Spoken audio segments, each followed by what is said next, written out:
és a mitjanit a Barcelona. Puc veure com passa el vent. El federalismo en la historia de España tiene un papel relevante. En determinados momentos, desde el siglo XIX, hay que recordar la figura de Pi y Margall, especialmente relevante a ese respecto. El federalismo pues tuvo un papel destacado en el intento de rearticular el Estado español, haciéndose cargo de todas las diferencias existentes en él en cuanto a naciones y territorios. Ese fue el intento que se hizo en la efímera Primera República en ese siglo XIX. En distintos lugares de España esta tradición federalista tuvo especial intensidad, por supuesto, en Cataluña, pero no solo en Cataluña. En la misma Andalucía, en otros muchos lugares, hubo voces muy significativas y movimientos políticos que apoyaron esta manera de entender la realidad política española y hacerse cargo de todo lo que llegaba desde una historia que viene de muy atrás respecto a lo que es la realidad sociopolítica de nuestro Estado. Algunos lo dan por muerto y enterrado, como si fuese una cosa del pasado. ¿Tú no ves así? No, por supuesto. Yo creo que el federalismo representa ahora mismo, bueno, diría, la salida idónea para la crisis institucional del Estado español. Llevamos unos 35 años de Estado de las Autonomías, a partir de la Constitución del 78, que dio paso a este modelo, que es verdad que desde el título octavo de la Constitución actualmente vigente es un modelo que queda ahí un tanto indefinido y abierto, y se ha desarrollado ese Estado de las Autonomías para articular esa diversidad territorial de España. Eso es verdad que ha propiciado logros importantes con esa descentralización no solo administrativa, sino efectivamente política, logros en cuanto a autogobierno, a participación, por supuesto también a desarrollo social y económico de las distintas comunidades autónomas. Pero hemos llegado a un momento en que ese mismo Estado de las Autonomías muestra sus límites y la necesidad, por tanto, de proceder a su reforma. ¿Cómo se hace esto? Bueno, hay muchos que pensamos que la salida para esa crisis es dar un salto cualitativo hacia un Estado federal que resuelva esas contradicciones, esas aporías, esas limitaciones del Estado autonómico, que vaya a plantear, bueno, no solo las cuestiones relativas a competencias y a organización de un Estado compuesto y complejo, no solo a atender, por supuesto, también todo lo que afecta a la redistribución de cargas y beneficios entre los distintos territorios y sus ciudadanos, por tanto, sino también todo lo que afecta y toca al reconocimiento. Hay que atender a las cuestiones de redistribución y a las cuestiones de reconocimiento. Y la solución federal, un federalismo que se plantee con las miras puestas en el logro y la articulación de un Estado plurinacional, es la que, en fin, a algunos, y ojalá a muchos, nos parece una solución adecuada para esta crisis del Estado español en estos momentos. Uno de los problemas que hay es que para algunas comunidades eso parece poco, o para buena parte de la gente de esas comunidades parece poco, como es el caso de Cataluña, que mucha gente apuesta por el independentismo, y en otras comunidades parece demasiado. Pues, habrá que hacer un encaje de bolillos político para conseguir ese acuerdo, ¿no? Pues sí, hay que hacer un trabajo arduo de explicación, de tratar de convencer, de compartir y poner argumentos. Es decir, la tarea hay que reconocer que no es sencilla. Sin embargo, yo creo que aquí es una de las situaciones en las que nos parece, incluso lo que nos parece así de entrada quizá imposible por esas dificultades, hay que hacer lo posible, puesto que lo percibimos como de todo punto necesario, ¿no? Es verdad que en algunos sitios esa solución federal hacia un Estado plurinacional puede parecer excesiva, porque se entiende como que sería, bueno, disgregadora, o que supone revisar algunas cuestiones que se suponen básicas, y en otros lugares, como bien dices, que puede ser en Cataluña para amplios sectores de su ciudadanía, pues puede parecer una solución o que llega tarde o que es insuficiente.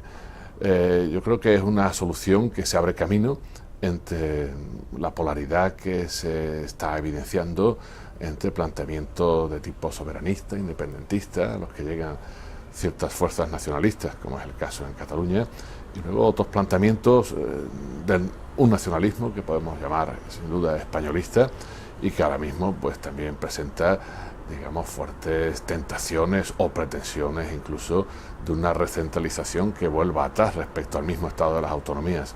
No nos podemos ver atrapados en esa pinza, en esa polaridad que nos encerraría en un callejón sin salida, ciertamente. Y entonces la solución federal, por la que queremos apostar muchos, es esa solución, ¿verdad?, que supone un diseño nuevo del Estado, supone no solo retoques en la Constitución, en una reforma constitucional que sin duda es imperioso acometer, sino que supone abordar cuestiones muy de fondo.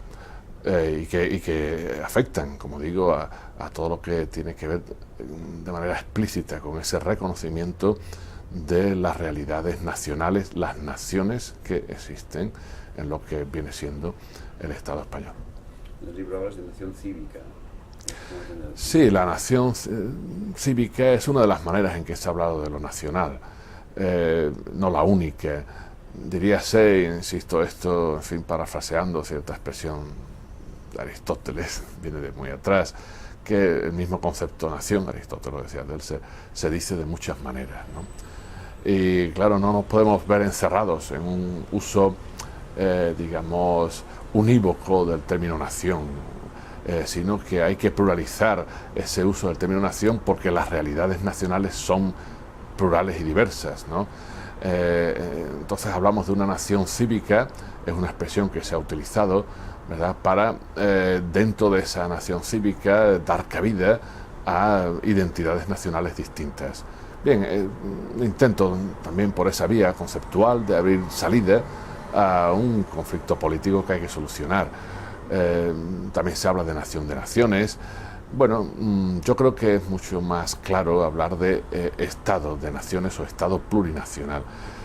Igual que hemos llegado a una situación por la diversidad cultural de nuestras sociedades en que ya no vale la equivalencia o la ecuación de una sociedad igual a una cultura. En nuestras sociedades tan presentes gentes, individuos y comunidades de distintas culturas.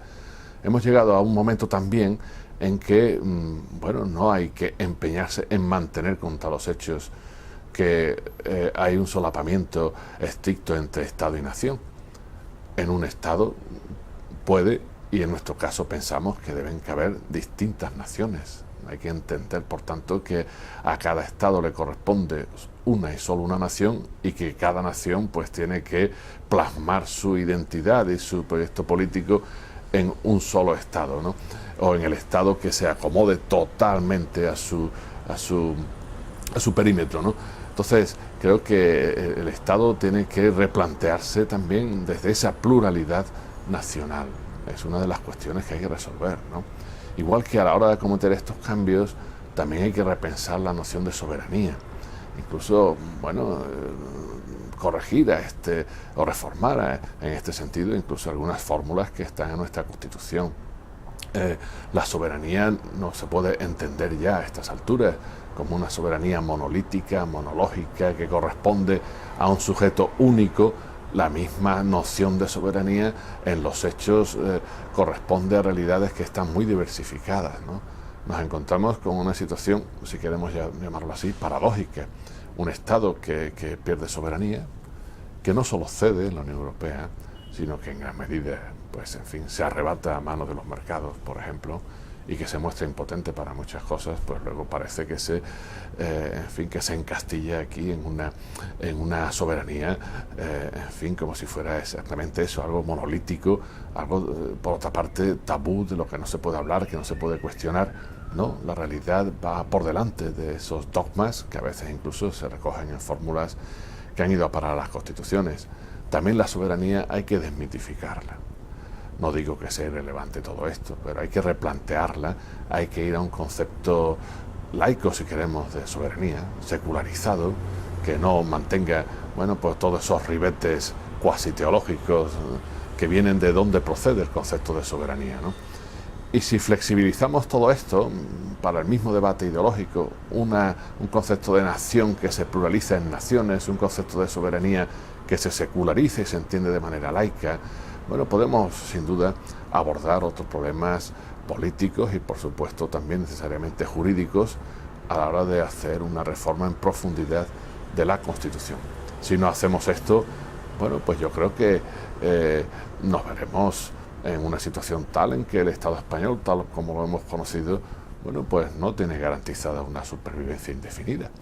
Entonces, cuando hablamos de todo esto es porque pensamos que merece la pena mantener un Estado español, pero un Estado que sea plurinacional, un Estado que recoja todas estas realidades y que sin duda, bueno, atienda a esas demandas de reconocimiento que se pueden entender como legítimas. Hablando de Europa, se supone que vamos hacia una Europa que sea una Europa federal. Una Europa federal de Estados federados no es demasiado complicado. Pues sí, es demasiado complicado, pero esto que decimos de lo imposible necesario, pues justamente muchos lo han dicho de la misma Europa o del proyecto de Unión Europea. Se va abriendo paso en otros momentos con más facilidad, ahora mismo, en fin, por todas las constricciones que suponen la crisis económica, más los nacionalismos económicos también, aunque también con otros vectores que se han activado al hilo de la crisis. Bueno, pues el proyecto europeo no pasa por sus mejores momentos, pero el proyecto europeo sin duda se puede entender y se debe entender, porque si no, digamos, el cuadro no se compone en clave federal, ¿no? En este caso, bueno, pues una federalización progresiva, justo a partir de esos pactos plasmados en tratados, a través de los cuales, bueno, los mismos estados no solo llegan a acuerdos coyunturales, sino que generan instituciones que suponen cesión de soberanía para lograr lo que define de manera, digamos, universal un planteamiento federalista, que es autogobierno y gobierno compartido, autogobierno de las entidades federadas y gobierno compartido, bueno, para esas instituciones comunes, en este caso esas instituciones supranacionales de la Unión Europea. Y esa dinámica federalizante, tanto la Unión Europea como la que se quiere impulsar en el Estado nuestro para avanzar hacia esa plurinacionalidad, etcétera, bueno, pues esa dinámica es sin duda una dinámica de profundización en la democracia. Supone mayor participación, supone nuevos niveles de autogobierno, suponen nuevas formas de equilibrio y división de poderes, no solo en términos clásicos de legislativo, ejecutivo y judicial, sino división y equilibrio de poderes en términos territoriales. Por lo tanto, es sin duda una profundización y un desarrollo de la democracia en unos términos más consecuentes, justo para recoger esa pluralidad y esa diversidad, tanto en los estados, como es el nuestro, como en el ámbito de la Unión Europea. Tanto federalismo supone más democracia, una democracia coherente y consecuente, como es la que necesitamos en España, dadas nuestras realidades, se completa y adquiere, digamos, un desarrollo mucho más potente si avanzamos por esta vía federal. Lo cual no solo hay que verlo en relación, digamos, hacia arriba, hacia esas instituciones supranacionales, sino en relación hacia otros niveles, es decir, el mismo municipalismo encuentra mucha mayor acogida y se ve mucho más potenciado en una dinámica federal, en el contexto de un Estado federal, que en un contexto, bueno, donde hubiera regresiones neocentralistas. Hay quien dice, se lo he oído a José Bono, el último que se lo he oído ha sido a él, que Cataluña tiene más competencias que muchos estados federales. Eso complica organizar un Estado federal en España. Bueno, ahí la casuística que nos brinda el derecho comparado, en fin, da para todo. Ciertamente no solo Cataluña, puede decirse de otras comunidades autónomas o en general de las comunidades autónomas del Estado español ahora mismo. En ciertos aspectos, en ciertas cuestiones, dadas las transferencias que ha habido, el nivel competencial es alto y se puede entender que es mayor que en muchos estados federados en el marco de su correspondiente estado federal, ¿no? Ahora bien, el problema del Estado autonómico no es que en determinados aspectos haya más competencias, sino que hay un desequilibrio enorme entre competencias que se tienen y otras que no se tienen. Entonces, en algunos casos, en ciertas direcciones se ha avanzado mucho, con lo cual se nota más lo que queda atrás sin resolver.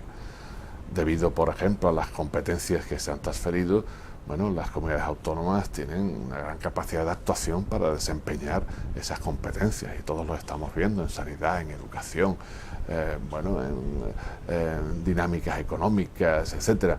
Y sin embargo, en otros aspectos, las comunidades autónomas quedan muy por detrás de lo que esas competencias requerirían, por ejemplo, en capacidad recaudatoria o en su capacidad de incidencia en la fiscalidad. Entonces ahí hay ciertos desequilibrios, como no está bien resuelto en el Estado autonómico actual, y por eso desde comisiones de expertos se ha planteado esas cuestiones, buscando diferentes vías de arreglo.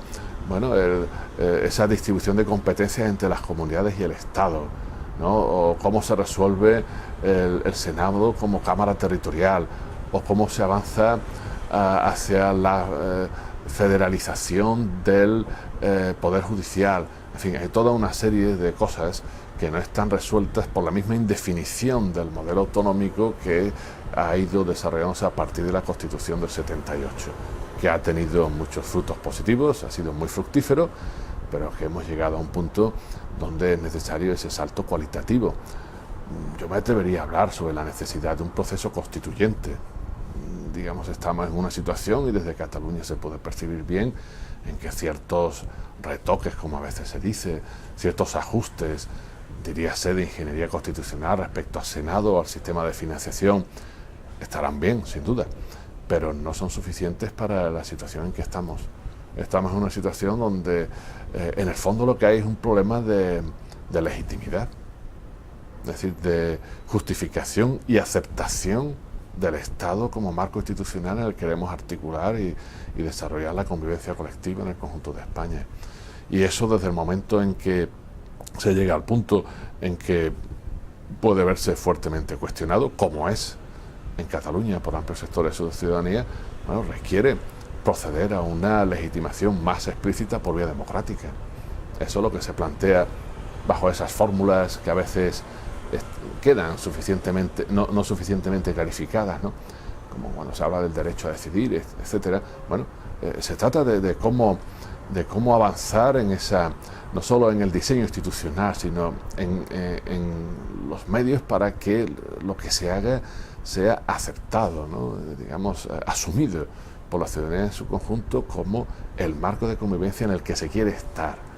Y en el que se quiere estar, y aquí podemos recuperar la fórmula orteguiana, Ortega y Gasset, aunque era más bien autonomista y no federalista, la fórmula del proyecto subjetivo de vida en común. Si no somos capaces de articular ese proyecto de manera tal que estemos convencidos, bueno, pues esto lo tendremos siempre un tanto en el aire, ¿no?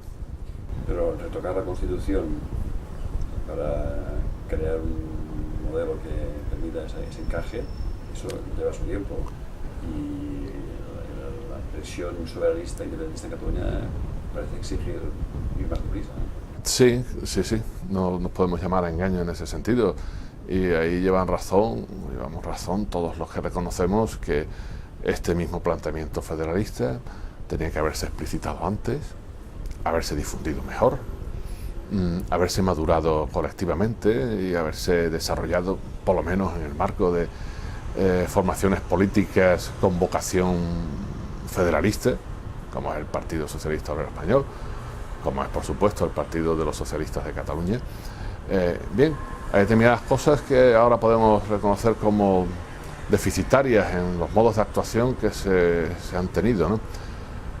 Pero hay que conseguir que digamos, que el tiempo, en fin, no nos arrolle tampoco, ¿no? Ahí hay que dotarse de procedimientos, incluso de plazos, que nos permitan ir conjugando todo esto, ¿no? Una reforma constitucional de este calado, como, en fin, las que se está planteando como necesaria, y que algunos lo reconocemos así, claro, eso requiere además un fuerte consenso, ¿no? Requiere generar acuerdos importantes. Por eso el libro que acabo de publicar en la editorial Trota y que da pie a esta conversación que mantenemos se llama Invitación al Federalismo, ¿no? Y como digo, todo eso necesita su recorrido. Algunos también suscribimos que un paso importante en ese recorrido sería, bueno, alguna manera de ejercer por parte de la ciudadanía de Cataluña ese derecho a decidir. Clarificaría las cosas y de cara al futuro, bueno, abriría la posibilidad de tomar ese tiempo, tanto en el Parlamento de Cataluña como, por supuesto, en el Congreso de los Diputados y en el Senado de España, es decir, en las Cortes, para articular, bueno, con la comisión correspondiente que fuera trabajando en un diseño de reforma constitucional en serio. Una reforma constitucional que diera ese salto cualitativo de un Estado de las autonomías que con todos sus beneficios ha llegado al tope, que lo que exige no es volver atrás en una recentralización como a veces por parte de algunos se dice, sino que lo que exige es avanzar hacia ese Estado federal plurinacional. Yo creo que aquí la clave está en ese reconocimiento de las naciones que existen en nuestra realidad sociopolítica, lo cual es el resultado también de, por supuesto, de nuestra historia, una historia que pasa pero que también pesa y que hay que recoger en los desafíos que nos sigue planteando. El Estado autonómico surgido como despliegue de la Constitución del 78, bueno, pues trató de resolver este asunto de la diversidad territorial, llamémoslo así, con esa expresión más neutra de España, pero hay que bueno, reconocer que se resolvió en parte, pero no del todo. Y justamente incluso hay que modificar nuestro lenguaje, que también condiciona las formas de percibir las cosas. No se trata solo de resolver una cuestión nacional en España, sino de resolver la cuestión de las naciones de España, ¿no? Y es ahí donde, reconociendo eso, donde tenemos que situar el punto de arranque, si queremos, como digo, mantener, bueno, un proyecto de convivencia democrática donde todos nos veamos reconocidos, insertos, incluidos, ¿verdad? Al fin y al cabo, el federalismo, más allá de la técnica jurídica, de la distribución territorial del poder, de las competencias, del equilibrio entre autogobierno y gobierno compartido, más allá de bueno, todas esas fórmulas y vías que corresponden a un federalismo que queremos que sea social, cooperativo y pluralista, el federalismo en el fondo, por esa misma profundización en la democracia que supone, es un proyecto de convivencia colectiva, ¿no? De convivencia política inclusiva, que hay que asumir desde todos los requisitos que supone un pacto federal, que si no se asume desde la voluntariedad de las partes, pues ya me dirás, ¿no? Eso hay que trabajarlo a conciencia y en profundidad. Requiere tiempo, la cuestión es cómo ganamos entre todos ese tiempo, y a lo mejor ciertas cuestiones facilitarían ese recorrido, como puede ser de momento para desactivar esa presión y para encauzarla positiva y fructíferamente, pues dar paso a algún modo de ejercer ese derecho a decidir que se reclama, avalado por un porcentaje altísimo de la ciudadanía en Cataluña. Aquí oímos decir a menudo, frecuentemente, de que en España no hay federalistas, o que si los hay, están callados. Los hay. Bueno, a ver, los hay, aquí está uno. Sí hay personas, colectivos, y en los partidos políticos, pues esos vectores, diríamos, esas tendencias que han asumido, y no solo ahora, coyunturalmente, sino de tiempo atrás, unas posiciones federalistas explícitas. Es verdad que este federalismo tendría que haber sido, digamos, más acompañado por más sectores, por más personas, más respaldado desde ámbitos, que digo yo, académicos, etcétera. Es decir, el federalismo, incluso para avanzar hacia ese pacto federal, requiere una cultura federal, como decimos, ¿no? Una manera de entender todos estos procedimientos, esas formas de articulación democrática, ese reconocimiento de la diversidad y a su vez esos compromisos solidarios que hay que plasmar en formas de redistribución. Todo eso requiere esa cultura federal, ¿no? Que tiene que ser difundida, asimilada, compartida, y es en ese punto donde se detecta un déficit, digamos, en la sociedad española, o si queremos en el conjunto de la opinión pública española. En algunos lugares esa presencia del federalismo, como sin duda en Cataluña, ha sido tradicionalmente más reforzada, pero hay que reconocer que hay que trabajar mucho en este sentido. Hay tradición federalista, yo creo que hay que recuperarla, ¿verdad? En este sentido hay que hacer también un trabajo, y empezaba así nuestra conversación, ¿no? de memoria, ¿no? Y de recoger esos vectores que responden además a hilos que están presentes en nuestro desarrollo histórico, social, político, que vienen de muy atrás, en la historia en fin, de nuestra realidad, tal como se ha ido configurando lo que tenemos como Estado español, y hay que hacer ese esfuerzo, ¿no? De recuperar elementos, digamos, muy positivos de nuestras propias tradiciones políticas, y que han sido sin duda muy reprimidos.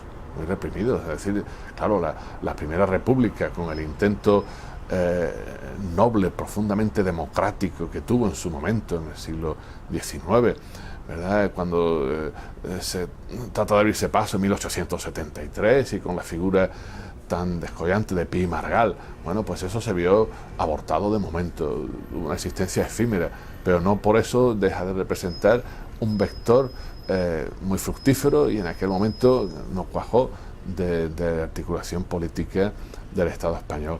Se han impuesto en distintos momentos, desgraciadamente, pues esa visión centralista, ese concepto unívoco de nación, que además ha estado muy vinculado, bueno, pues a planteamientos que han sido muy conservadores o muy apegados a enfoques, que digo yo, nacional católico, por aquello de una monarquía hispánica que en sus momentos iniciales ya estuvo aliada con la contrarreforma. Todo eso ha introducido pues unos sesgos determinados en el imaginario colectivo acerca de España y lo español.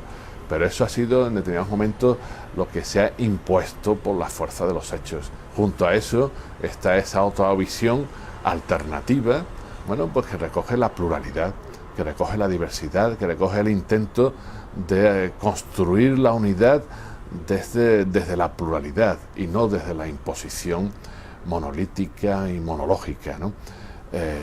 Por tanto, tenemos elementos en nuestra propia tradición para trabajar en este sentido. No tenemos por qué vivir solo de lo importado acerca de un planteamiento federalista que venga, que hay que escuchar y atender, que venga de otras latitudes, de otras realidades políticas. Aquí también tenemos una tradición importante que recuperar, y sin duda en este punto, bueno, Cataluña tiene mucho que decir. Es decir, tradicionalmente, a lo largo de finales del siglo XIX y todo el siglo XX, bueno, la presencia del federalismo ha sido muy destacada.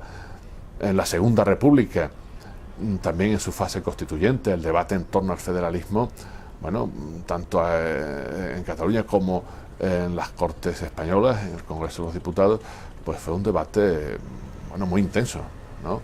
Y hubo distintas posturas, distintos planteamientos. Es verdad que luego la República, que avanzó en los estatutos de autonomía de Cataluña, del País Vasco, el de Galicia se quedó ahí a punto, el de Andalucía quedó esbozado, y ya por el golpe militar de Franco y la consiguiente guerra civil, bueno, se vio bloqueado.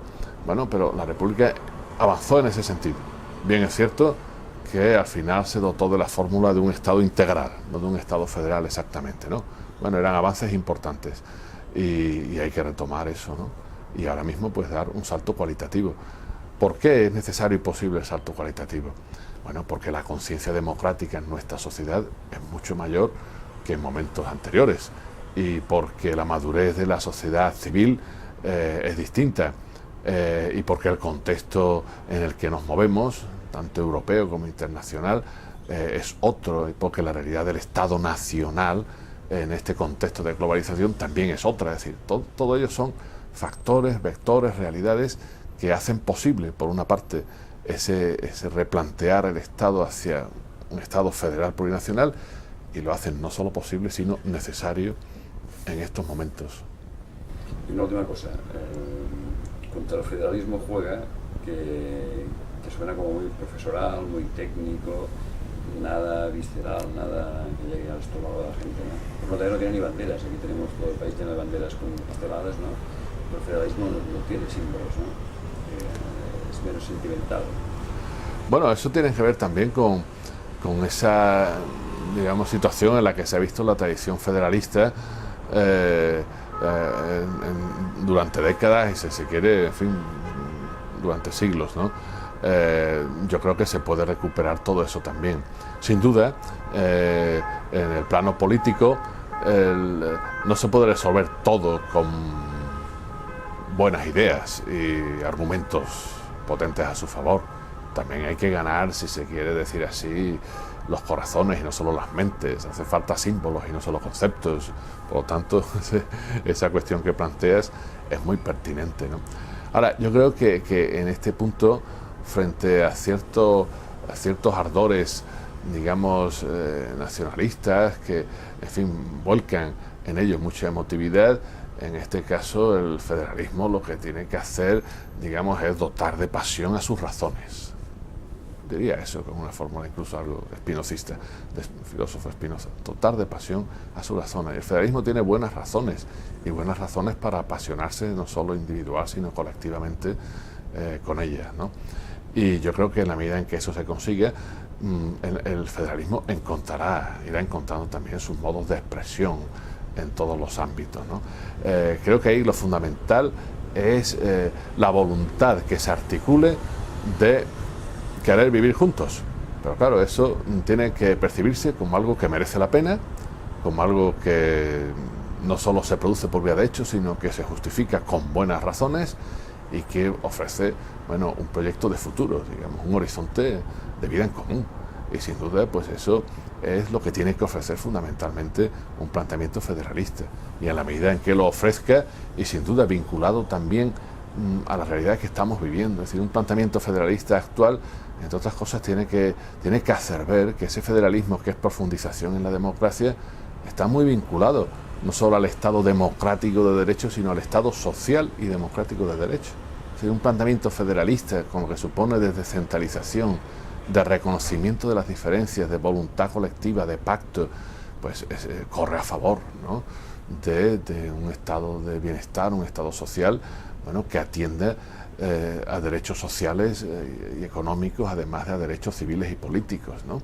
Entre otras cosas porque la ciudadanía se involucra mucho más en un Estado federal que en un Estado centralista en todos aquellos asuntos que le interesan, en la medida en que seamos capaces de establecer ese vínculo y hacerlo ver del federalismo político en sus términos cooperativos, en sus términos pluralistas, con un federalismo social de fuerte arraigo, digamos, en ese terreno que atienda también a los derechos sociales.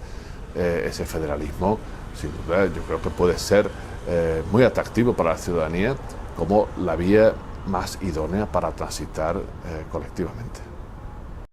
És a mitjanit a Barcelona,